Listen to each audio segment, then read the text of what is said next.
Bem-vindos ao segundo episódio do Troca de Bolas.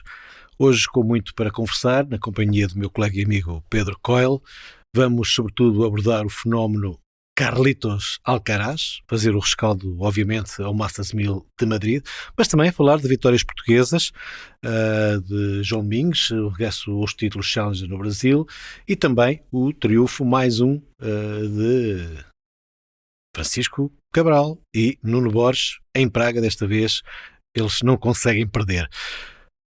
Muito bem, Pedro, vamos então a esse rescaldo do Masters 1000 de Madrid, começando pelo enorme fenómeno que está a ser o Carlitos Alcaraz, considerado por alguns dos melhores tenistas do mundo como o atual melhor jogador do planeta. Olá, Miguel. Foi o grande elogio do Alexander Zverev logo no final. Acho que até surpreendeu muita gente, mas acho que os números falam por si.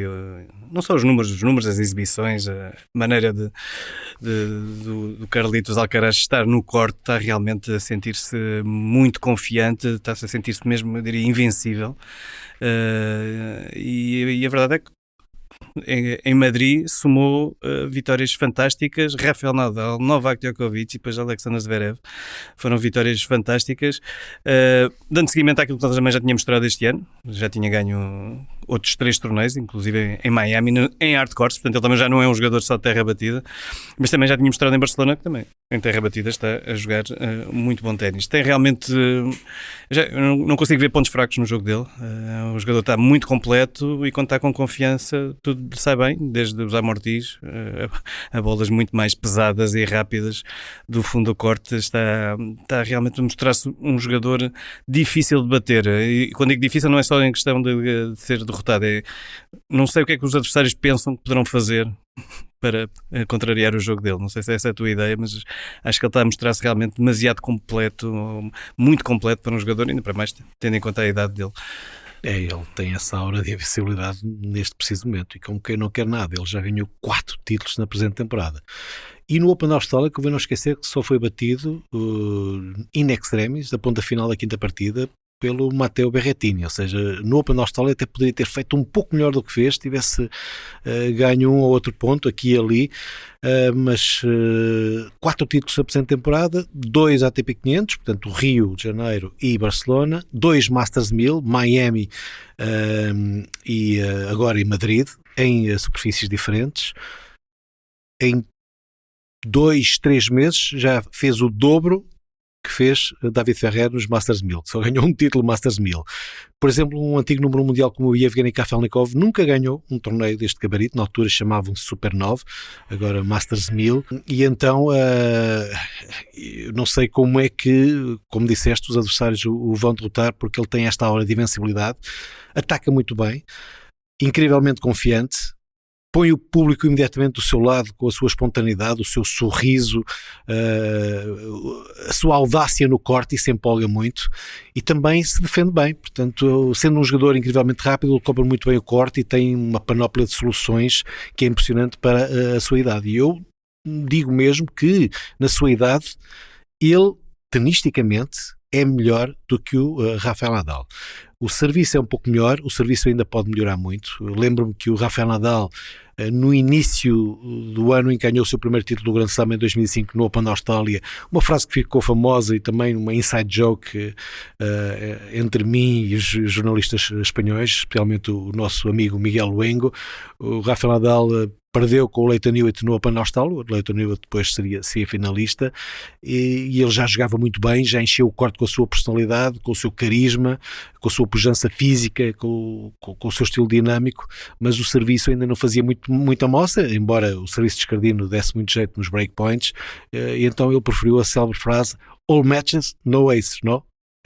Dizendo ele que não conseguia fazer aces. O Carlos Alcaraz, nesse aspecto, está bem melhor e tem uma enorme margem de progressão, e eu acho que é isso que assusta toda a gente, sobretudo os seus rivais. Ele já é tão bom naquela idade e tem uma enorme margem de progressão. O que é que tu achas do jogo dele? E, sobretudo, acho que até podemos fazer uma comparação com o que ele mostrou aqui em Portugal há um ano, porque foi, de facto, uma ascensão meteórica.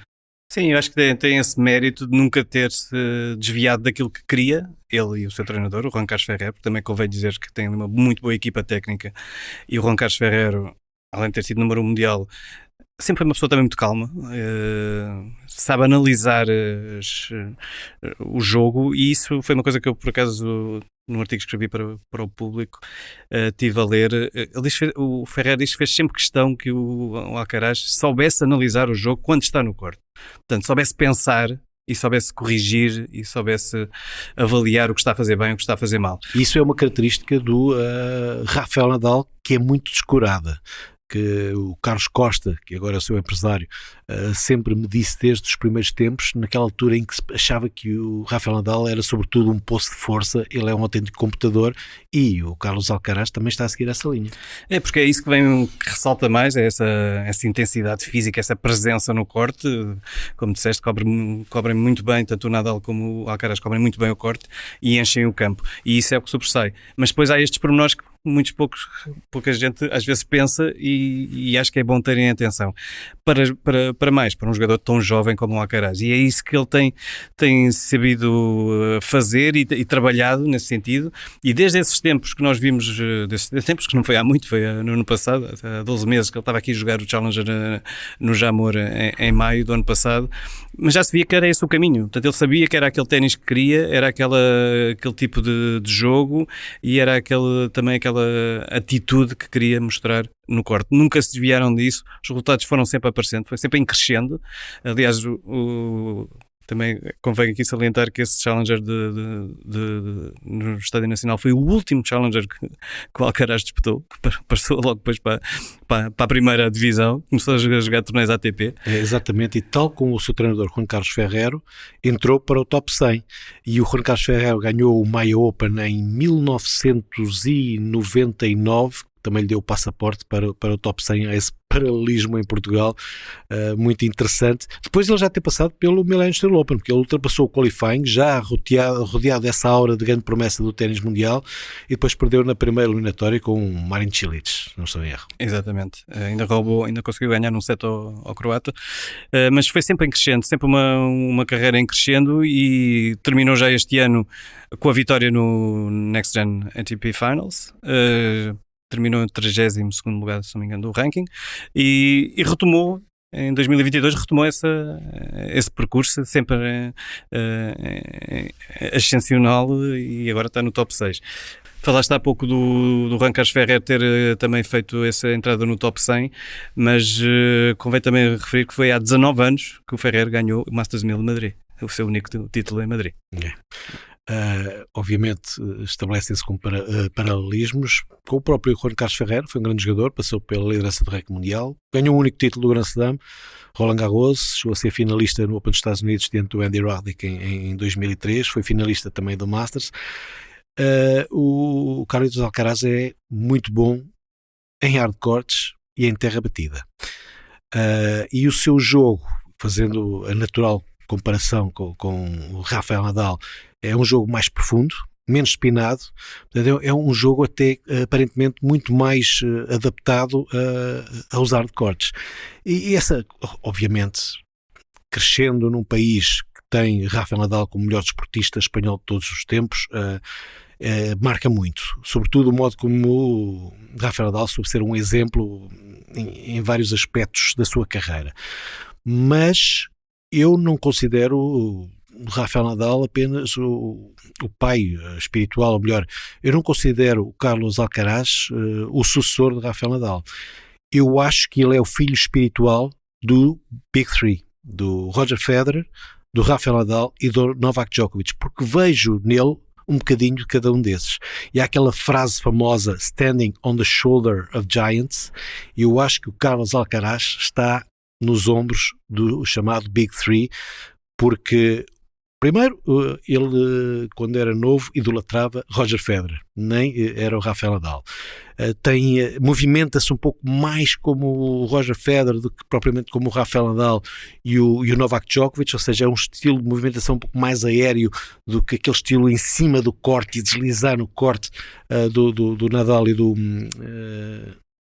Djokovic. Tem essa profundidade de bola e tem muito melhor toque do que as pessoas imaginam. E o Amorti tem sido uma característica fundamental do seu jogo. Ou seja, ele tem um ténis muitas vezes retilíneo e profundo, empurra os adversários para longe da linha de fundo, inclusivamente jogadores que gostam de bater cedo e gostam de atuar em cima da linha de fundo, como o próprio Novak Djokovic, e depois tira da cartola aqueles amortis. E tem sido incrível o modo audaz como em momentos muito importantes ele executou a amorti. Aliás, como o próprio Rafael Nadal fez naquele encontro em que ele escapou à derrota, antes de defrontar o próprio Carlos Alcaraz. Agora, é um jogador que também não receia vir para a rede, portanto, é toda essa aura, não só a jovialidade, como o entusiasmo, o desfrute, a motivação, a audácia, é também o estilo de jogo completo que faz com que ele se tenha tornado um fenómeno instantâneo. Ele já é uma vedeta à escala mundial, já tem aquela aura a rodeá-lo. E foi interessante ver o Francisco Cabral falar dessa aura. Sente-se, os outros jogadores sentem que há ali qualquer coisa de especial. E eu, a última vez que terei visto isso foi um pouco no Stefanos Tsitsipas, que também é um jogador com a sua personalidade, um bocado agitado no corte, também enche muito o ambiente, prende muitas atenções. Não sei qual é a tua opinião, Pedro. Sim, acho que concordo. Eu não diria também que é um sucessor do Nadal, mas diria que é um jogador que também cresceu com o Nadal, como aliás qualquer jovem espanhol, mas que soube adaptar o ténis aos tempos atuais, e hoje em dia tem que se jogar mais de forma mais agressiva, sem dúvida. Outro fator que o Ferrer também sempre salientou no seu trabalho com o Alcaraz foi a forma como estar, como jogar os pontos importantes, aqueles pontos que fazem realmente a diferença, e sempre quis que o Alcaraz estivesse calmo. A palavra-chave foi, nos pontos importantes tens de estar calmo, e é por isso que ele muitas vezes nesses momentos de mais tensão sai aqueles amortis perfeitos, quase como se fosse um ponto, se calhar o primeiro ponto do jogo. Ele tem sabido estar muito bem nesses pontos importantes, o que aumenta ainda mais essa aura de jogador invencível, de um grande campeão, apesar da sua pouca idade. Resta agora saber como é que vai ser nos torneios do Grand Slam. Ele já no ano passado chegou aos oitavos de final, aliás, aos quartos de final do US Open, mas agora em Roland Garros as expectativas também vão ser maiores. Está a jogar em terra batida, está num grande momento. Vamos ver até onde é que ele vai. Ele desde miúdo que diz que o torneio que mais quer ganhar é Roland Garros. Vamos ver se isso também não joga contra si, apesar de ele também saber que tem muitos anos pela frente. Esta não vai ser a sua primeira oportunidade, mas eu acho que já pode ser considerado um dos favoritos. Sim, ele já fala nisso. Agora, também resta saber se este estádio mental de insouciance, de inconsciência que os jovens têm, ou seja, têm tudo a ganhar nesta altura, e ele já está em fase de transição para começar a ter de defender as expectativas, as responsabilidades acrescidas de ser o novo número 6 mundial. Vamos ver, não é, como é que ele vai gerir isso, porque vai ser uma situação completamente nova para ele. Uma coisa é ele surgir, como muitos outros campeões no passado surgiram, o Boris Becker ganhar o Wimbledon aos 17 anos, o Mats Wilander ganhar Roland Garros aos 17 anos, o próprio Michael Chang, o próprio John McEnroe e o Bjorn Borg foram incrivelmente precoces, mas, por exemplo, o Boris Becker ganhou o Wimbledon aos 17 anos e no ano seguinte estava a ganhar novamente o Wimbledon. Mats Wilander ganhou Roland Garros aos 17 anos e nos próximos anos também ganhou, nos anos seguintes ganhou também títulos do Grand Slam. Vamos ver como é que o Carlos Alcaraz consegue defender esse. Estamos a falar de títulos do Grand Slam, estamos a falar de 2 títulos Masters 1000, consegue ganhar este estatuto que ele rapidamente adquiriu. E também é interessante constatar que o pai dele, também Carlos Alcaraz, tal como o avô Carlos Alcaraz, todos tenistas, não pôde seguir a sua carreira por falta de financiamento, porque ele queria ir para a academia do pai do Sérgio Bruguera aos 14 anos e a família não pôde comportar esses custos. Felizmente o Carlos Alcaraz conseguiu radicar-se na academia do Juan Carlos Ferrero, Equalite, em Vilhena, naquela área de Valência, e os resultados estão aí à vista. É um fenómeno. Eu só referi também que, apesar de já não ser também embora seja um fenómeno rápido, esta ascensão do Alcaraz, mas já está aqui há algum tempo. Mas mesmo assim, acho que ainda surpreende. E eu acho que os adversários agora já vão ter que estudar muito mais o seu jogo. Eu acho que ele já não vai surpreender tanto. Acho que qualquer que seja o seu adversário, os próximos adversários já vão ter que perder algum tempo para estudar o seu jogo, tentar encontrar ali algumas formas de o contrariar. E portanto eu acho que também, não é que as suas vitórias tenham sido fáceis até o momento, mas eu acho que ele vai ter cada vez mais dificuldades também, porque vai ser um jogador, como se costuma dizer, a ter com um alvo nas costas. Todos vão querer agora também ganhar a Alcaraz. Sim, ele... Bom, aquela sua jogada que acaba em amorti começa a ser algo previsível. O problema é que os jogadores, mesmo antecipando o amorti, e já começam a antecipar o amorti, estão muito longe da linha de fundo, empurrados precisamente por essa verticalidade, pela profundidade das pancadas do Carlos Alcaraz, que tem uma direita portentosa, uma esquerda também muito boa e profunda, mas com a direita ele consegue variar com pancadas mais retilíneas, mais bombeadas, mais espinadas, mais anguladas, um pouco como o Roger Federer trabalha muito bem com a sua direita.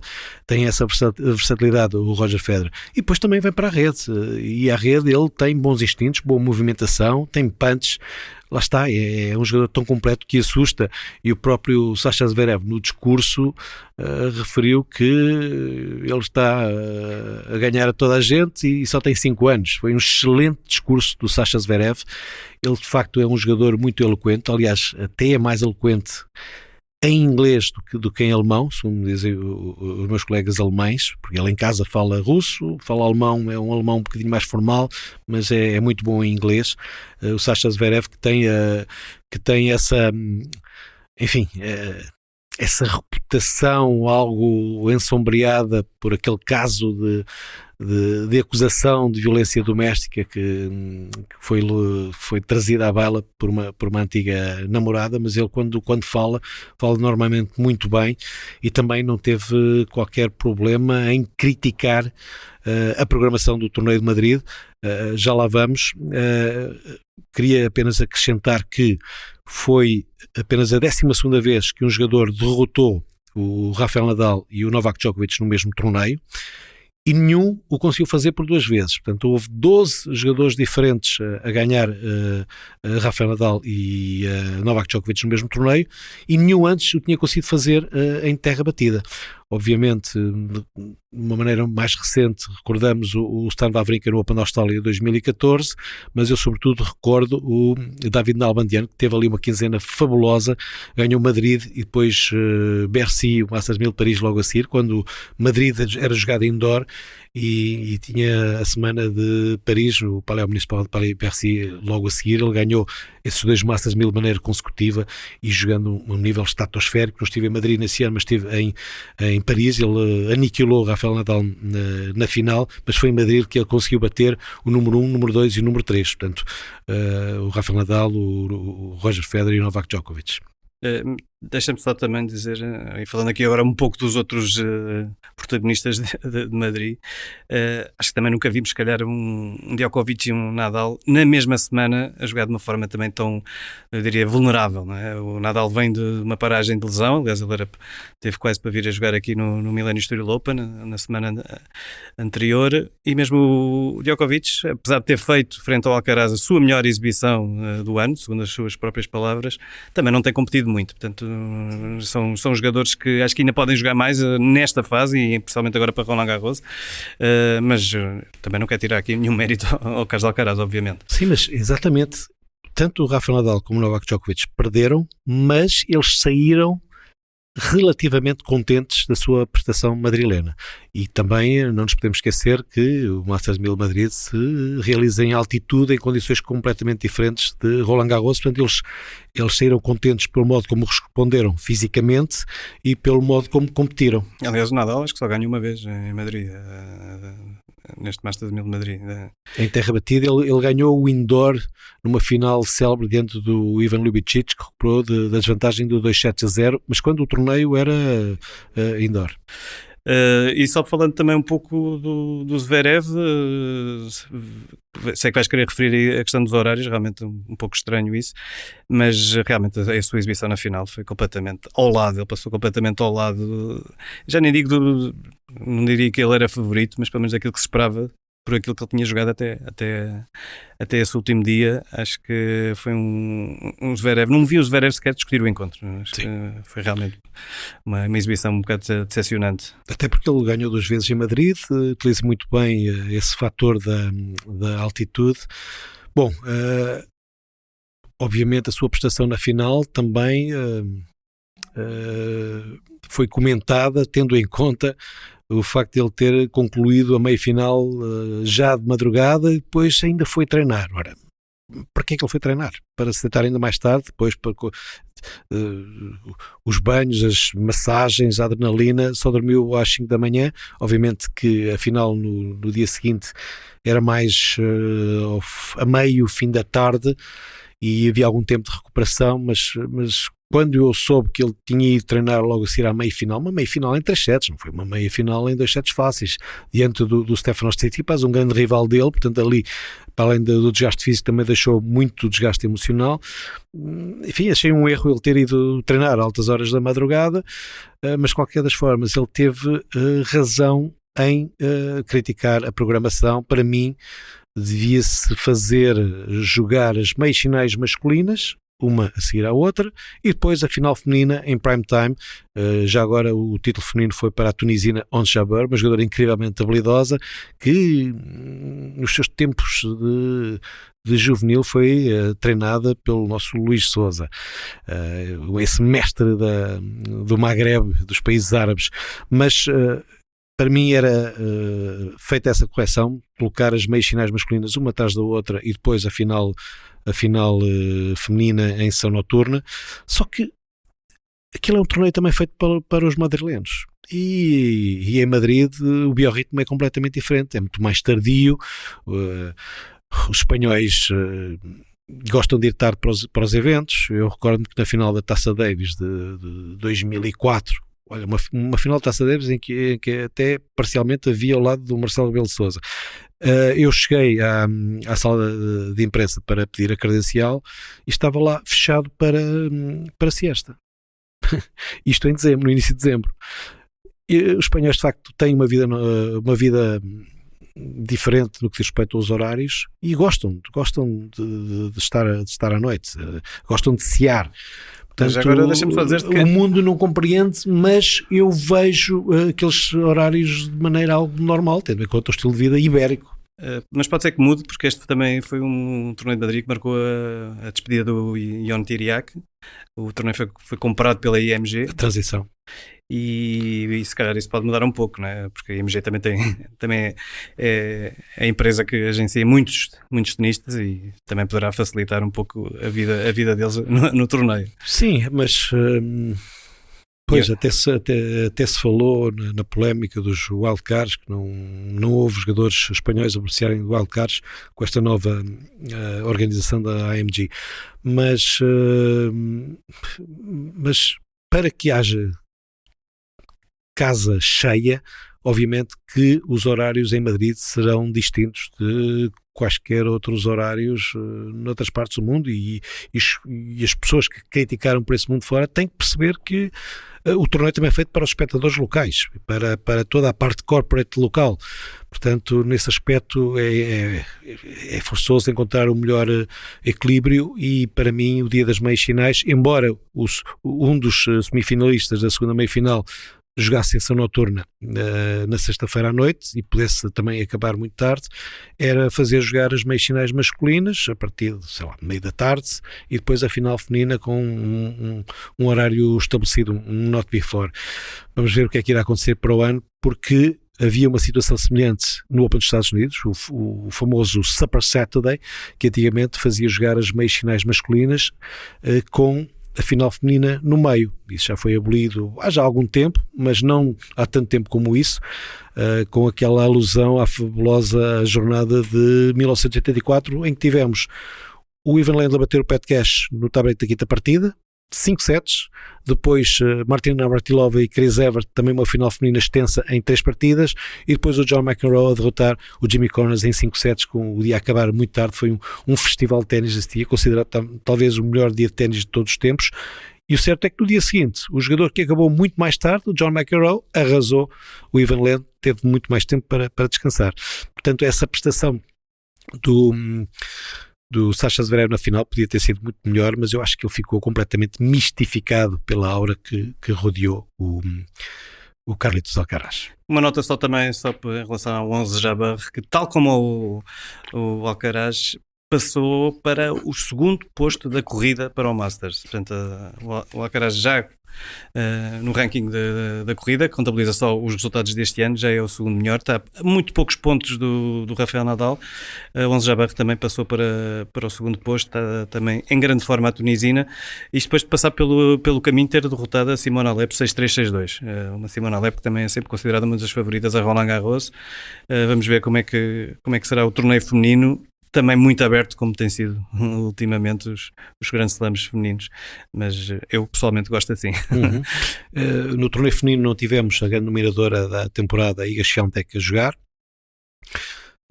Preferiu gerir o esforço. O próprio Carlos Alcaraz, que ganhou em Madrid, também não está a competir esta semana em Roma. E atenção, porque o Rafael Nadal jogava todos os principais torneios em terra batida consecutivamente e ganhava. O Alcaraz tem, além do esforço, também teve aquele problema no tornozelo, uma queda no encontro com o Nadal. O que também eu acho interessante é que as condições de jogo de Roma serão muito mais parecidas com as de Roland Garros do que, por exemplo, Madrid, né, que se joga em altitude. Bom, e depois de termos falado do murciano, é de Múrcia, o Carlos Alcaraz, e podemos chamar o Carlos Alcaraz de marciano, em vez de murciano, isto é para utilizar aqui o adereço. Bom, e cabe agora passar para a fase em que destacamos os sucessos portugueses, embora um nível diferente, um nível challenger, mas sucessos que saúdam. Qualquer sucesso português é de saudar.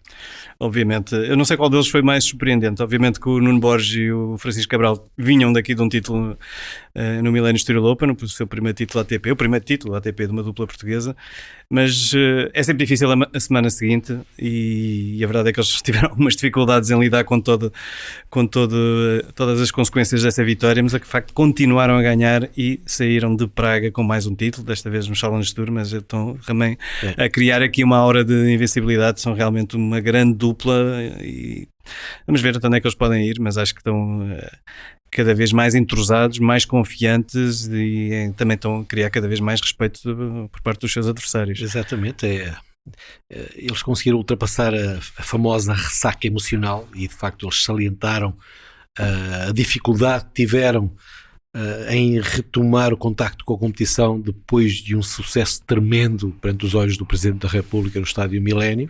Tiveram que viajar logo no dia seguinte, foi muito difícil, mas asseguraram, e a palavra de ordem é assegurar. Hoje em dia eles estão praticamente imbatíveis em finais, eles não perdem uma final, é inacreditável. E já agora, atendendo ao facto de serem grandes amigos desde tenra idade, que nome é que lhes vamos dar? O bromance que existe entre eles. É difícil, nós temos sempre aquela referência do Brad Pitt e da Angelina Jolie, né, que era Brangelina. Não sei qual é a tua sugestão.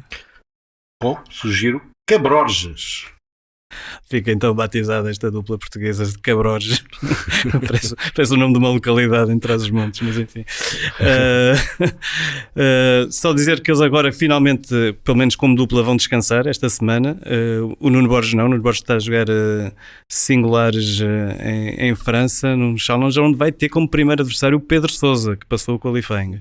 E de referir também que depois no regresso ao circuito, pelo menos do Francisco Cabral, ele está inscrito em Genebra, num ATP Genebra, com o João Sousa. Vai ser curioso também ver os dois jogar juntos, porque o João também é um bom jogador de pares. Aliás, ele tem o recorde de melhores resultados de pares, ao lado do Leonardo Maier, em Grand Slams, em termos de ranking. Portanto, vamos ver se o Francisco Cabral também aproveita um pouco esse balanço e vamos ver esse regresso do Francisco Cabral também aos torneios ATP. Será interessante ver se eles conseguem jogar ambos em Wimbledon. Vi o Nuno Borges jogar nos Júniors em Wimbledon, será muito interessante vê-los jogar na variante de pares em Wimbledon. O Cabral tem a hipótese também de jogar em Roland Garros, mas ele estava à procura de um parceiro e não estava fácil, porque tinha que ser um parceiro ali à volta do 60º lugar. tanto singulares como pares, tanto faz agora, mas para que com o ranking dele, que agora é 75º, consiga entrar diretamente em Roland Garros. Não estava para afastar essa hipótese, mas não estava fácil ao Kiko encontrar um parceiro. Pois, e agora resta-nos falar do João Domingues. Talvez mais surpreendente, não pelo valor do João Domingues, que já tinha conquistado 2 títulos Challenger e agora conquistou um terceiro. Foi surpreendente porque realmente foi a sua primeira final em 3 anos no Challenge Tour e ele estava realmente muito pouco confiante. Ele até chegar a Salvador da Bahia tinha ganho 2 encontros apenas este ano. Alguns, acho que houve 2 que foram perdidos no tie-break do terceiro set. Mas estava fora do top 300, ainda continua, apesar da vitória, mas estava realmente quase a sair fora do top 400. Acho que ainda tinha ali alguns pontos contabilizados da sua última vitória, o Challenger de Braga, 2019, que devido às questões da pandemia ainda contabilizaram metade desses pontos, ainda contabilizava metade desses pontos. Portanto, poderia estar pior classificado, mas vamos ver se este é um relançamento da sua carreira. Ele é um jogador realmente com muito bom ténis, um jogador também inteligente, já experiente também. Exatamente. E vamos ver. Esperemos que vamos ter aqui um Domingues a subir de nível, a aparecer mais nestas fases finais dos torneios de Challenger e também dar dor de cabeça ao Rui Machado quando vier a próxima convocatória da seleção da Taça Davis. Sim, como disseste, ele tem muito bom ténis. Gosto muito da maneira como ele pensa o jogo, gosto muito da maneira como ele o executa. Conheço desde os escalões etários juvenis, ele teve uma excelente carreira também nos juvenis em Portugal, correndo por fora, depois ganhou cadetes, júniores, aquela direita muito bonita, o modo como ele utiliza também o amorti, e é um prazer vê-lo de regresso aos títulos Challenger. É sempre um prazer ver portugueses em ação por esse mundo fora, representando bem o nosso país, e obviamente, sobretudo para João Domingues, numa fase menos boa da sua carreira, foi muito bom ele regressar aos títulos, foi no momento certo, eu diria. E agora é ver o que é que se irá passar nas próximas semanas, começando já por um duelo 100% português em Bordeus, a merecer um copo de vinho local para honrar esse confronto entre o Nuno Borges e o Pedro Sousa. Também espero que o Pedro Sousa regresse ao seu melhor, ultrapassados que estão mais, enfim, algumas lesões, e cá estaremos para fazer o rescaldo ao que se irá passar nas próximas semanas. Deixa-me só deixar aqui 2 últimas notas. Entretanto, ontem, há 2 dias, o Gil Simão anunciou que também vai abandonar o circuito. Será no final do ano, mas vai imitar o seu compatriota João Felipe Tsonga, que vai despedir-se já neste torneio de Roland Garros. Já que falamos em Pedro Sousa, tinha que vir o Gil Simão, que foi derrotado pelo Pedro Sousa naquela primeira ronda do Millennium Steel Open, em que ele, depois do match point, teve queimas e teve de dar a entrevista deitado no corte. Esse momento recordado recentemente pela página Tennis Legend e que teve 11 mil likes, considerada a melhor entrevista pós-encontro de todos os tempos. E é também um recorde para ti, não? De likes, já que também estás lá. Sim, ele pediu. Foste o entrevistador. Sim, ele deitou-se, pôs os tornozelos em cima de uma cadeira e deu essa entrevista que foi muito pitoresca, deu muitas fotografias. E a última nota é só também uma curiosidade. A Alizé Cornet, tenista francesa, também já veterana, ainda não anunciou a sua retirada, mas acho que já deu aqui uma grande indicação daquilo que vai fazer pós-ténis, porque vai publicar o seu primeiro romance. É algo que poucos conheciam, mas ela gosta imenso de escrever, escreve já há muitos anos, escreveu um livro para oferecer à mãe, a mãe gostou tanto que disse que para ela propor aquilo a uma editora, e logo na primeira editora disse logo que sim, está um livro muito, muito bom, vai publicar, já escreveu um segundo e já está a pensar num terceiro. Portanto, Cornet, que foi quarto finalista neste último Open da Austrália, portanto é uma jogadora que está num bom momento, e portanto não sei se este sucesso literário vai abreviar a sua carreira tenística ou não. Olha, eu digo-te que uma vez vi um encontro dela com a Michelle Brito em Wimbledon que dava um livro, porque ela era uma drama queen, chorava, berrava, insultava os treinadores, incrivelmente temperamental, com o seu narizito empinado, e não estou a falar simbolicamente, ela de facto tem um narizinho para cima, É uma jogadora muito engraçada. Seria melhor um audiolivro, não? Os dois sim, o seu a aparato exprimirem vocal. também.